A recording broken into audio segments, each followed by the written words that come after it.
ഇനി പത്തനംതിട്ടയിലേക്കാണ്. പത്തനംതിട്ടയിൽ CPIM-ലേക്ക് ജില്ലാ നേതൃത്വം പൂമാലയിട്ട് സ്വീകരിച്ച കാപ്പ കേസ് പ്രതി ശരൺചന്ദ്രനെ നാടുകടത്താൻ DIG-യുടെ ഉത്തരവ്.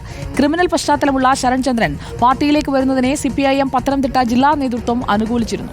1 വർഷത്തേക്ക് ശരൺചന്ദ്രൻ പത്തനംതിട്ട ജില്ലയിൽ പ്രവേശിക്കരുതെന്നാണ് ദക്ഷിണ മേഖല DIG-യുടെ ഉത്തരവ്.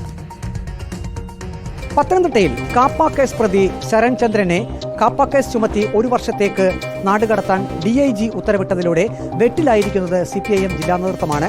1 വർഷത്തേക്ക് പത്തനംതിട്ട ജില്ലയിൽ പ്രവേശിക്കരുതെന്നാണ് DIG-യുടെ ഉത്തരവ്.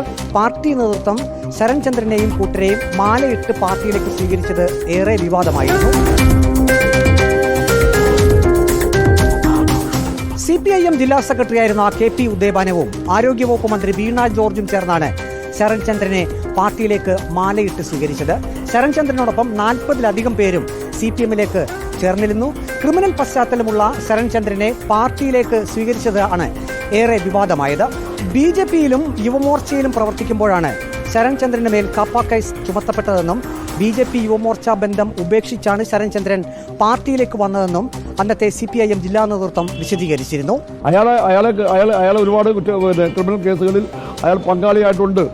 അത് RSSന്റെ രാഷ്ട്രീയമാണ്. അതെല്ലാം അയാൾ ഉപേക്ഷിച്ച ശരൺചന്ദ്രനെ പാർട്ടി സംരക്ഷിക്കില്ല എന്നതിന് തെളിവാണ് ഇപ്പോൾ കാപ്പ കേസ് ചുമത്തി നാടുകടത്താൻ DIG ഉത്തരവിട്ടതെന്ന് CPM ജില്ലാ സെക്രട്ടറി രാജു എബ്രഹാം പ്രതികരിച്ചു. ആരൊക്കെയാണോ കേസുകളിൽ ഉൾപ്പെട്ടിട്ടുള്ളത് അവരുടെ കേസുകളിൽ CPM ഇടപെടില്ല. അപ്പൊ അതിന്റെ ഏറ്റവും വലിയൊരു തെളിവാണ് ഇപ്പോൾ ഉണ്ടായിരിക്കുന്നത്. ശരൺചന്ദ്രനെ DYFI ഭാരവാഹിത്വത്തിൽ നിന്ന് ഒഴിവാക്കുമോ എന്ന ചോദ്യത്തിന് CPM ജില്ലാ സെക്രട്ടറി രാജു എബ്രഹാം കൃത്യമായ മറുപടി പറഞ്ഞില്ല. ഏതായാലും ശരൺചന്ദ്രനെ കാപ്പ കേസ് ചുമത്തി നാടുകടത്താൻ ഇപ്പോൾ DIG ഉത്തരവിട്ടതിലൂടെ യഥാർത്ഥത്തിൽ പ്രതിരോധത്തിലായിരിക്കുന്നത് CPIM പത്തനംതിട്ട ജില്ലാ നേതൃത്വം തന്നെയാണ്. വീഡിയോ ജേർണലിസ്റ്റ് അജി കുടുംബനൊപ്പം റിപ്പോർട്ടർ പ്രവീൺ പുരുഷോത്തമൻ. റിപ്പോർട്ടർ പത്തനംതിട്ട.